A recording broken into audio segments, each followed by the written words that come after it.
Naku mga ate at kuya, hindi ko alam kung maka-copyright ako ni Taning kasi malamang nang sa strike 'to 'no, "Wag ka na magdamot Taning, ay!" Kasi well anyway kung hindi ko man ma-play yung video niya at least mapanood niyo 'no. Oh, kasi tanong po ng grupo nina Joey, ni Miss Sas na naka-live kanina or baka live pa hanggang ngayon, ay bakit buhay pa 'yan? 'Di ba may taning ang buhay? Kaya nga naging taning ang tawag sa kanya 'di ba, hindi lang sa dahil, "Ay ang taba talaga niyang mga ate at kuya." Hindi, taning nga naman katambok nimo oy, naunsa man mo? Akala ko ba matitegi bumbum na.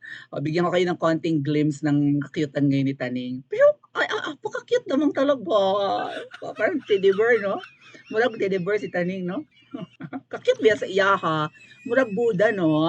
Dapat hinahaplos-haplos natin ang pisngi at, tiyan ni Taning baka mahawahan tayo ng swerte 'no? Kanang mga Buddha 'di ba, Buddha hinahimas-himas man ang tiyan sa mga Buddha 'no? Mga Buddha, oh. I wanna sing a song, Buddha, Buddha, I wanna sing a song, Buddha, eh. Parang may kanta nga, Buddha, eh. Baka iba naman yung lyrics, oy. Buddha, eh.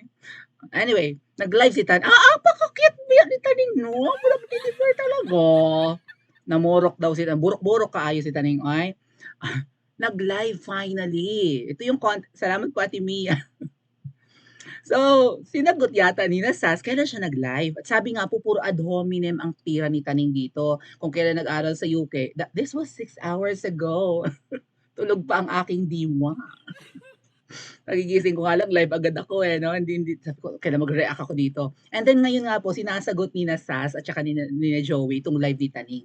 Ang napanood ko dito mga ate at kuya, hindi ko naman maipi-play sa inyo kasi nga baka ma-strike ako ni Taning. Ito yung huli niyang post, September ito mga ate at kuya last year. Ayun September 23.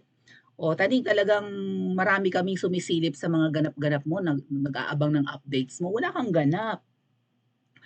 Ngayon tama po yung sinabi ni Bagong Lipunan na talagang mukhang sinaway si Taning na mag-post ng mag-post kasi lalo siyang nakaka-cause ng damage, 'di ba? Naku baka masermonan 'yan. Taning hinahamon ka namin. Ay!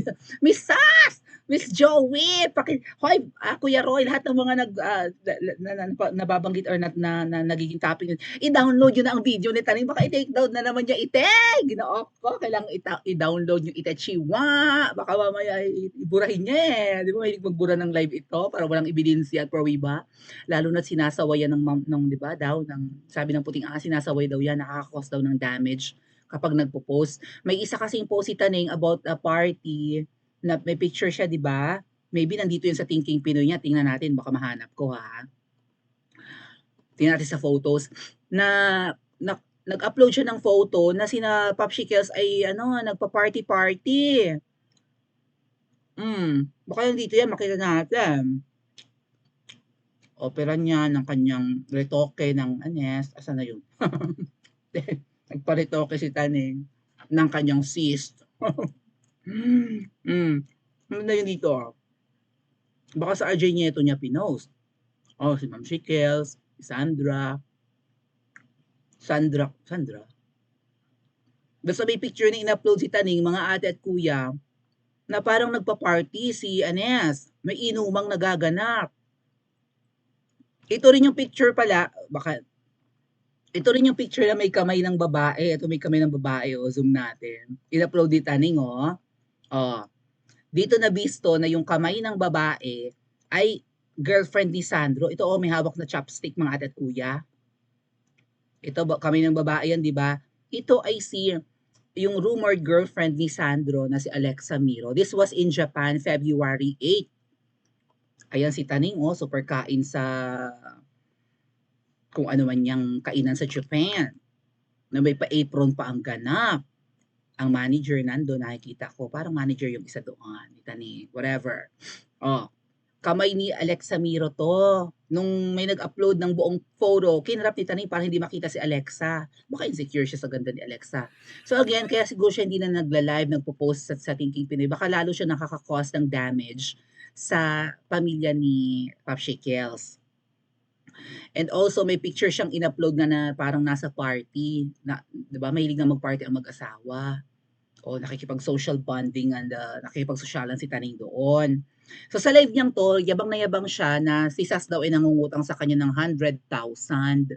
Napapautang daw niya si Sas ng 100,000. Bakit daw hindi issue? Kwento ko na lang kasi baka ma-copyright niya ako eh. Baka ma-damage siya sa kanyang content. 'Di ba? Baka ma-strike niya ako. Sabi, um, noon daw hindi issue kay Sas yung kung gaano karami yung pera niya, 'di ba nga nagvo-vlog nga siya eh. Malaki yung 'di ba yung followers niya dito 2 million. Yung followers niya yung subscribers niya sa YouTube 300,000 may get.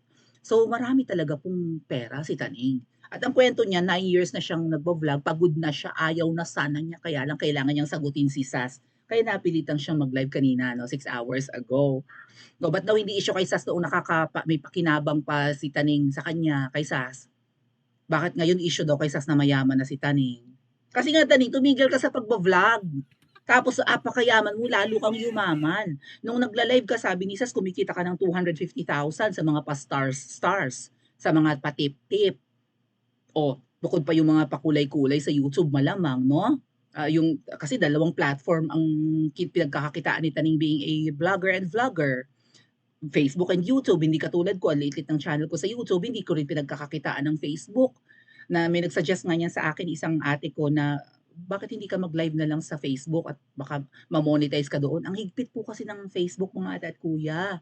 Ilang beses na akong nasususpend at hindi ako makikita dyan. Although matao sa Facebook ha. O, tamo.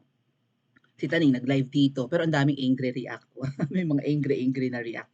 Pero ang dami pa rin nanonood, di ba? So, yun naman pala Taning, nahihiraman ka ng 100,000 ni Sas noon eh. Noon yun, ngayon napakayaman mo na. Ba't hindi mo mabayaran si Pebos? 5,000 ang utang mo! Kaliit-liit, Diyos ko po, variables. Dumi lang ng kalitingan mo. Baryang-barya ang utang mo kay lalo daw nawala ang baba ni Taning. I know, right? May pipikat. Siksik na siksik si Taning. Liglig na liglig, Ate M. Ferda. Oh. So, nag-live siya, sinagot-sagot. Taning, mag-ingat ka sa mga sinasabi mo. May warning si Sas sa'yo. Isang-isa na lang. Well, talagang pag nag-live to, hindi niya maiwasang mag-brag, no? Pero, ang dami pong pambabara kay Taning ng mga vloggers naman na nagsama-sama ngayon. Eto po. Ay, wag kang, yan. Sina Joey or Joey Vivra, si Sas, may mga ilan pa pong mga personalities or malamang mga, ewan ko, mga umakyat lang sa live or mga vloggers yung iba dyan. May Madam Nasaririt, Mahal Kong Pilipinas, Jel Angeles, si Kokolokoy nandito, nasa baba. So marami sila. Piping Dilat or Piping Dilat? Pipi. So, Apaw. Mute, right? Hindi nakakapagsalita pero dilat. Mabuti hindi dilat na bulag. Anyway, marami sila. And nabanggit dito ng isa kung bakit hindi pa raw namamatay si Taning. Bakit nga ba buhay pang aklang yan? Di ba may Taning ang buhay? Pakinggan po natin ang mga vloggers. And kayo na po ang mag-react sa kanilang mga sasabihin ha.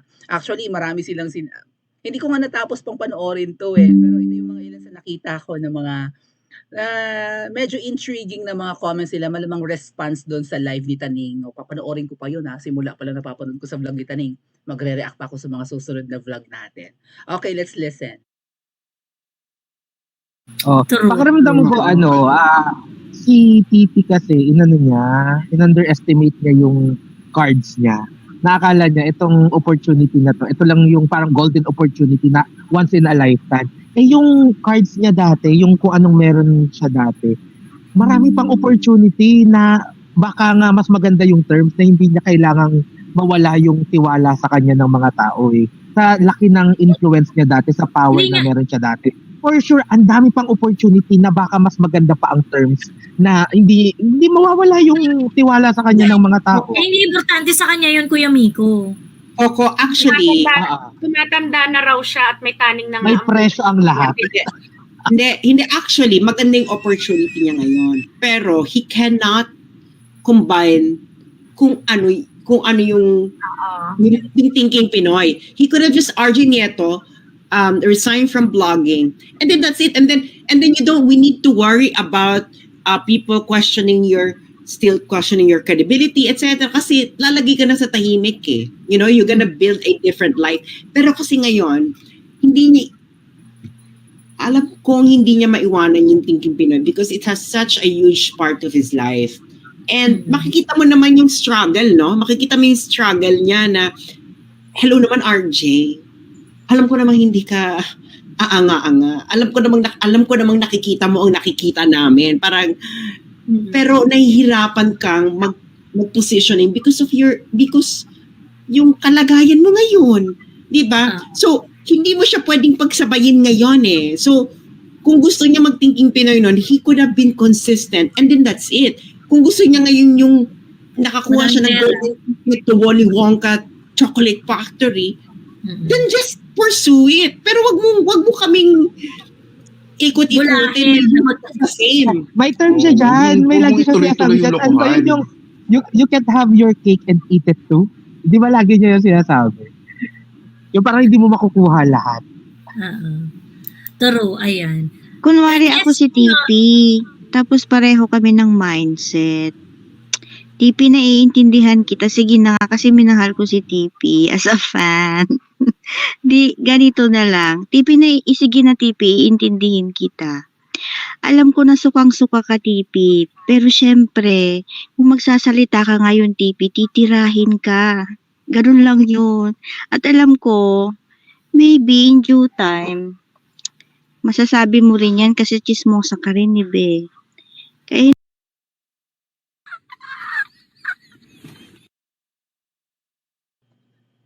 Yeah, I would have to agree kung sino man yung umimik na yon. Mimosa Mimosa tao, di ba? Ang cute pa nga TP. Mimosa ka. Ibig sabihin, isa kang makahiya. Makahiya? Mahihiya ba si TP? Tumitiklop ba ang dahon niya?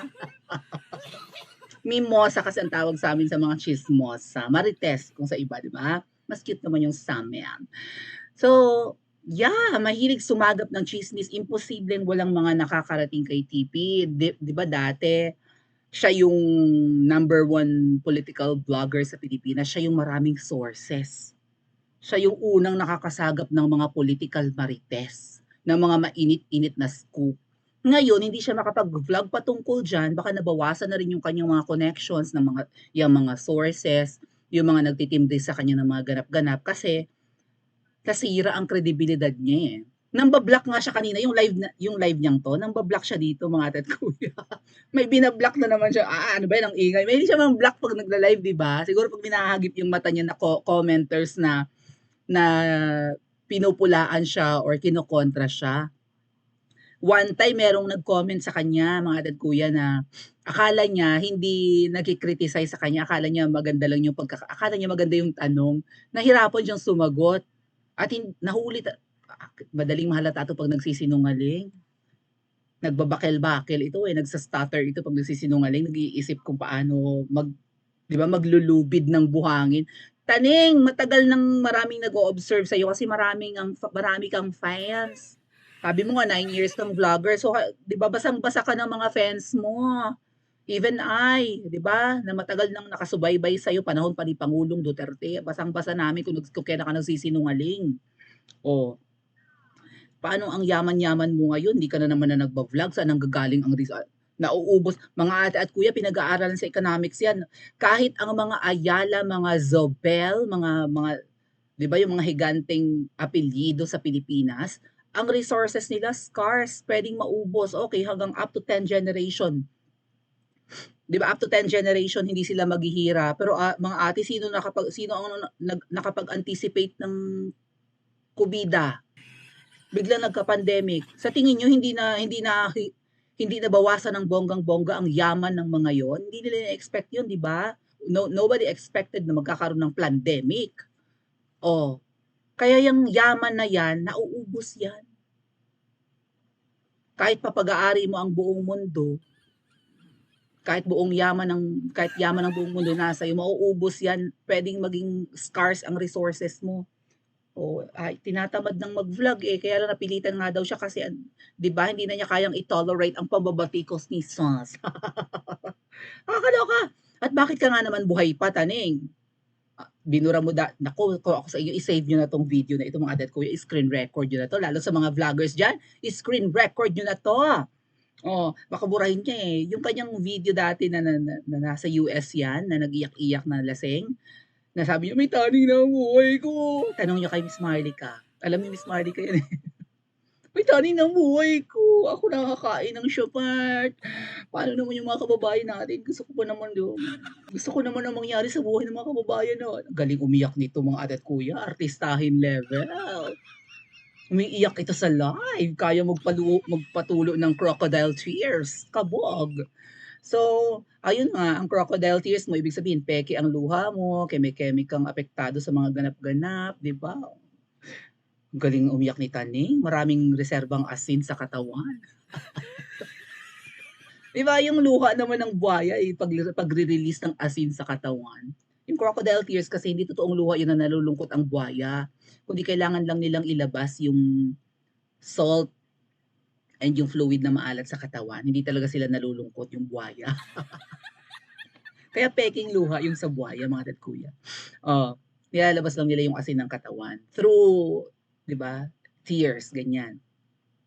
So, Taning, nakakaalibad-bad tingnan. Busog na busog eh. Hayahay ang buhay. Sana ba't ka nga naman buhay pa? Di ba may taning ang buhay mo? May sakit ka nga daw eh. Sabi ni Miss Marlica, may kakaiba kang sakit. Bakit ka buhay pa? O nakakapag-aral ka pa nga ngayon sa UK.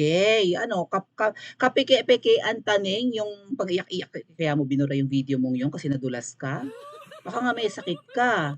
Kasi merong isang sakit na iisipin mo talagang may taning ang buhay mo, kaya lang may medication na ngayon na hindi man cure yung sakit mong yan or kung anumang virus yung nasa katawan ng may sakit. Hindi man cure completely yung sakit, pero makakapamuhay ka ng kasing haba ng normal na tao. Yun nga lang, kapag nakipagjugjugan ka or nagkaroon kayo ng exchange of bodily fluids, may transfer mo pa rin yan. Tama ba, Taning, na may sakit ka, may taning ang buhay mo? Talaga bang may taning ang buhay nito? Bakit nanlusog-lusog, busog na busog, hindi lang, malusog pa ba yung busog? Talagang mukhang ahon na ahon sa kahirapan si Taning. Ano ba talaga, may taning ang buhay nito o sumobra ang ka-healthyhan? Paki-comment nga po sa comment section at mag-like and subscribe din po kayo.